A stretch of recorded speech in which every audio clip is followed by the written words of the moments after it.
ನೇರಳೆ ಹಣ್ಣು ಯಾಕೆ ಮಹತ್ವ ಪಡೆದುಕೊಂಡಿದೆ ಅಂದ್ರೆ ಇದು ಮಧುಮೇಹದ ಪ್ರಾರಂಭಿಕ ಹಂತದ ಮನೆಮದ್ದಾಗಿದೆ.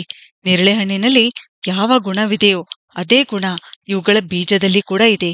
ಆಯುರ್ವೇದದ ಪ್ರಕಾರ ಇವು ಮಧುಮೇಹ ನಿರ್ವಹಣೆಗೆ ಸಹಾಯ ಮಾಡುತ್ತವೆ. ಇದರಲ್ಲಿರುವ ಜಾಂಬೋಲಿನ್ ಮತ್ತು ಜಾಂಬೋಸಿನ್ ನಂತಹ ರಾಸಾಯನಿಕ ಸತ್ವಗಳು ನಮ್ಮ ರಕ್ತದಲ್ಲಿನ ಗ್ಲೂಕೋಸ್ ಮಟ್ಟವನ್ನು ನಿಧಾನಗೊಳಿಸುತ್ತವೆ, ಇನ್ಸುಲಿನ್ ಬಿಡುಗಡೆಯನ್ನು ಹೆಚ್ಚಿಸುತ್ತವೆ, ಕಡಿಮೆ ಗ್ಲೈಸೆಮಿಕ್ ಇಂಡೆಕ್ಸ್ ಹೊಂದಿವೆ. ನೇರಳೆ ಗಿಡದ ಹಣ್ಣು, ಬೀಜ, ಎಲೆ, ಗಿಡದ ತೊಗಟೆ ಈ ಎಲ್ಲವನ್ನು ಡಯಾಬಿಟಿಸ್ ಟ್ರೀಟ್ಮೆಂಟ್ನಲ್ಲಿ ಬಳಸುತ್ತಾರೆ.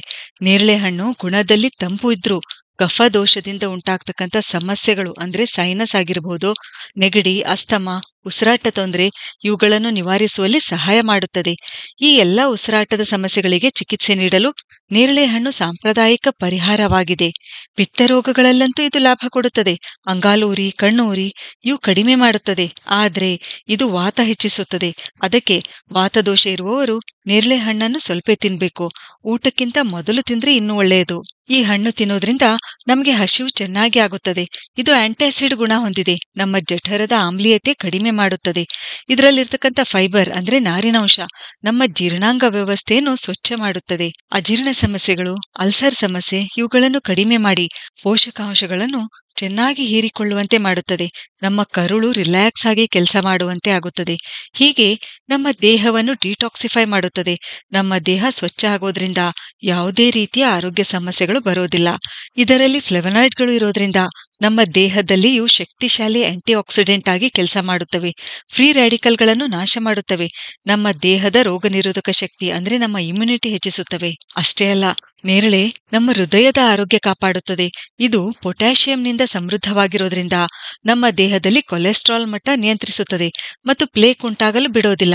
ಇದರಿಂದ ಅಧಿಕ ರಕ್ತದೊತ್ತಡ, ಪಾರ್ಶ್ವವಾಯು, ಹೃದಯ ಸಮಸ್ಯೆಗಳು ಕಡಿಮೆಯಾಗಲು ಸಹಾಯ ಆಗುತ್ತದೆ. 100 ಗ್ರಾಂ ನೇರಳೆ ಹಣ್ಣಿನಲ್ಲಿ 55 ಮಿಲಿಗ್ರಾಂನಷ್ಟು ಪೊಟ್ಯಾಷಿಯಂ ಇರುತ್ತೆ. ಇದು ನಮ್ಮ ರಕ್ತನಾಳಗಳನ್ನು ಹೆಲ್ದಿಯಾಗಿಡುತ್ತದೆ. ಅಥೆರೋಸ್ಲೆರೋಸಿಸ್ ಉಂಟಾಗಲು ಬಿಡಲ್ಲ. ನೇರಳೆ ನಮ್ಮ ಹಲ್ಲು ಮತ್ತು ವಸಡುಗಳನ್ನು ಬಲಪಡಿಸುತ್ತದೆ. ಇದರಲ್ಲಿ ಆಂಟಿ ಬ್ಯಾಕ್ಟೀರಿಯಲ್ ಗುಣ ಇರೋದ್ರಿಂದ, ವಿಟಮಿನ್ ಕೆ ಇರೋದ್ರಿಂದ ವಸಡುಗಳಲ್ಲಿ ರಕ್ತಸ್ರಾವವನ್ನು ತಡೆಯಲು ಸಹಾಯ ಮಾಡುತ್ತದೆ. Vitamin A, vitamin C, calcium, folic acid ಮತ್ತು ಫೈಟೋಸ್ಟಿರಾಲ್ಗಳು ಬಾಯಿಯ ಆರೋಗ್ಯ ಕಾಪಾಡುತ್ತವೆ. ಈ ಗಿಡದ ಎಲೆಗಳನ್ನು ಒಣಗಿಸಿ ಪುಡಿ ಮಾಡಿ ಹಲ್ಲಿನ ಪುಡಿಯ ರೂಪದಲ್ಲಿ ಟೂತ್ ಪೌಡರ್ ಆಗಿ ನಾವು ಹಲ್ಲು ಜುತ್ತಾ ಬಂದ್ರೆ ವಸಡು ಮತ್ತು ಹಲ್ಲುಗಳಿಗೆ ತುಂಬಾನೇ ಒಳ್ಳೆಯದು. ಈ ಹಣ್ಣು anti bacterial, anti inflammatory, anti malarial ಗುಣ ಕೂಡ ಹೊಂದಿದೆ.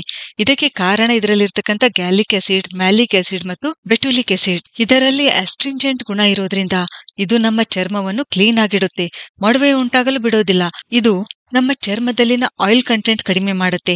ನೇರಳೆ ವಿಟಮಿನ್ ಸಿ ಮತ್ತು ಐರನ್ ಹೆಚ್ಚು ಪ್ರಮಾಣದಲ್ಲಿ ಹೊಂದಿರೋದ್ರಿಂದ ನಮ್ಮ ದೇಹದಲ್ಲಿ ಹಿಮೋಗ್ಲೋಬಿನ್ ಹೆಚ್ಚಿಸುತ್ತೆ. ಇದರಿಂದ ನಮ್ಮ ಜೀವಕೋಶಗಳಿಗೆ ಆಮ್ಲಜನಕ ಚೆನ್ನಾಗಿ ಸರಬರಾಜಾಗಿ ನಮ್ಮ ಸಂಪೂರ್ಣ ಆರೋಗ್ಯ ಸುಧಾರಿಸುತ್ತೆ. ಅನಿಮಿಯಾ ಉಂಟಾಗಲು ಬಿಡಲ್ಲ. ಹೀಗೆ ಮೇ ಮತ್ತು ಜೂನ್ನಲ್ಲಿ ಸಿಗ್ತಕ್ಕಂಥ ಈ ನೇರಳೆ ಹಣ್ಣು ನಮ್ಮ ಆರೋಗ್ಯ ಸುಧಾರಿಸಲು ತುಂಬಾನೇ ಉಪಯುಕ್ತವಾಗಿದೆ. ಸರಿ, ಹಾಗಾದ್ರೆ ಮುಂದಿನ ವಿಡಿಯೋದಲ್ಲಿ ಮತ್ತೊಂದು ಉಪಯುಕ್ತವಾದ ಮಾಹಿತಿಯೊಂದಿಗೆ ಭೇಟಿಯಾಗೋಣ. ಧನ್ಯವಾದಗಳು.